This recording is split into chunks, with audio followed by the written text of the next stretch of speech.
नमस्कार, मेरा नाम है सौरभ सचानो। आप देख रहे हैं देवास लाइव। आज का ये वीडियो हमने इसलिए बनाया है कि हमें आपको महिला शक्ति के बारे में बताना है कि अब भाजपा में महिला शक्तियों की संख्या भी बढ़ती जा रही है और उनकी शक्ति भी बढ़ती जा रही है, उनका ओहदा भी बढ़ता जा रहा है। अब कल का ही उदाहरण ले लीजिए, 2 सीट राज्यसभा के लिए बीजेपी ने घोषित की और दोनों पर जो उम्मीदवार उतारे हैं वो हैं कविता पाटीदार जो महिला हैं और सुमित्रा वाल्मीकि जो कि जबलपुर से हैं। और उन्हें तो पता भी नहीं था, अंदाज भी नहीं था कि उन्हें राज्यसभा का सीट के लिए भाजपा उन्हें चुनेगी। और एक रात पहले ही उन्हें सूचना मिली और उसके बाद में उनको भोपाल लाया गया और नामांकन दाखिल कराया गया। ये महिला शक्ति या सशक्तिकरण जिसे आप कह लें, इसका उदाहरण है। इसका लिंक देवास से भी जुड़ा हुआ है।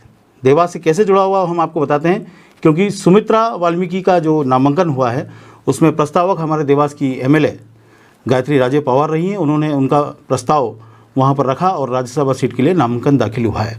ये गौरव करने वाली बात है। और दूसरी बात, एक एमएलए की ताकत का भी है अंदाज। आप देख लीजिए, देवास की जो एमएलए हैं इस समय काफ़ी पावरफुल है। यहाँ पर अपनी विधानसभा में तो वो ताकतवर हैं ही, लेकिन भोपाल में भी अब उनकी ताकत देखी जा रही है। कई महिलाएं वहाँ पर मौजूद थी जो विधायक महिलाएं हैं, लेकिन प्रस्तावक गायत्री राजे पवार को बनाया गया जो कि देवास के एमएलए हैं और उन्होंने उनका प्रस्ताव रखा राज्यसभा सीट के लिए। तो भाजपा अब एक अप्रत्याशित पार्टी हो चुकी है, यानी इसमें जो दिखता है वो होता नहीं है और जो होता है उसका अंदाज किसी को नहीं होता है। तो इसी तरह से अब 2 राज्यसभा की सीटों के लिए बड़े बड़े डिजाइन नेता लाइन में बड़े लगे रहे हों, लेकिन उनको मौका नहीं मिला। मौका मिला तो 2 नारी शक्तियों को मिला। कविता पाटीदार को मिला, जिनके पिताजी भी जाने माने पाटीदार नेता थे यहाँ कर, भैरूलाल जी पाटीदार, और वो लंबे समय से संगठन में काम कर रही हैं। उनको सीधा चुना गया राज्यसभा के लिए। और यहाँ पर बड़े क्षेत्र में जब पाटीदार समाज को प्रतिनिधित्व की आवश्यकता थी तो उनको यहाँ पर चुना गया। और जबलपुर से जिन्हें चुना गया तो उन्हें तो अंदाज भी नहीं था कि वे पार्षद और सभापति रही हैं, उन्हें सीधे राज्यसभा भाजपा भेज देगी। दूसरे नेता ताकते रह गए और भाजपा ने 2 नारी शक्तियों को राज्यसभा में भेजने की तैयारी कर ली और प्रस्तावक बनाया देवास की विधायक गायत्री राजे पवार को। और ये दिखाता है कि गायत्री राजे पवार आज की तारीख में इस मध्य भारत में, देवास में और आसपास के क्षेत्र में एक बड़ी शक्ति बन के उभरी हैं, जो संगठन में भी अपना स्थान बहुत मजबूती के साथ में रखती हैं। और आगामी समय में चुनाव आ रहा है और चुनाव में ये ताकत उनकी निश्चित रूप से देखने को मिलेगी।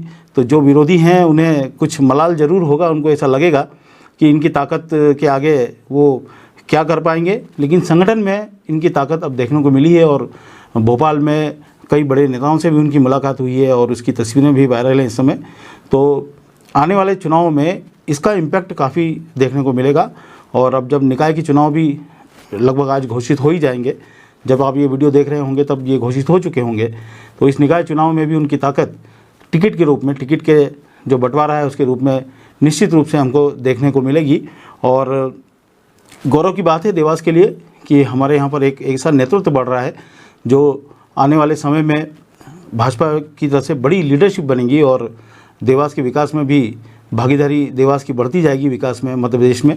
तो ये निश्चित रूप से गौरव करने वाली बात है। और नेतृत्व क्षमता का लोहा गायत्री राजे पवार जरूर निश्चित रूप से मनवा रही हैं इस समय। और चुनाव में तो निश्चित रूप से उनका बड़ा दखल देखने को मिलेगा।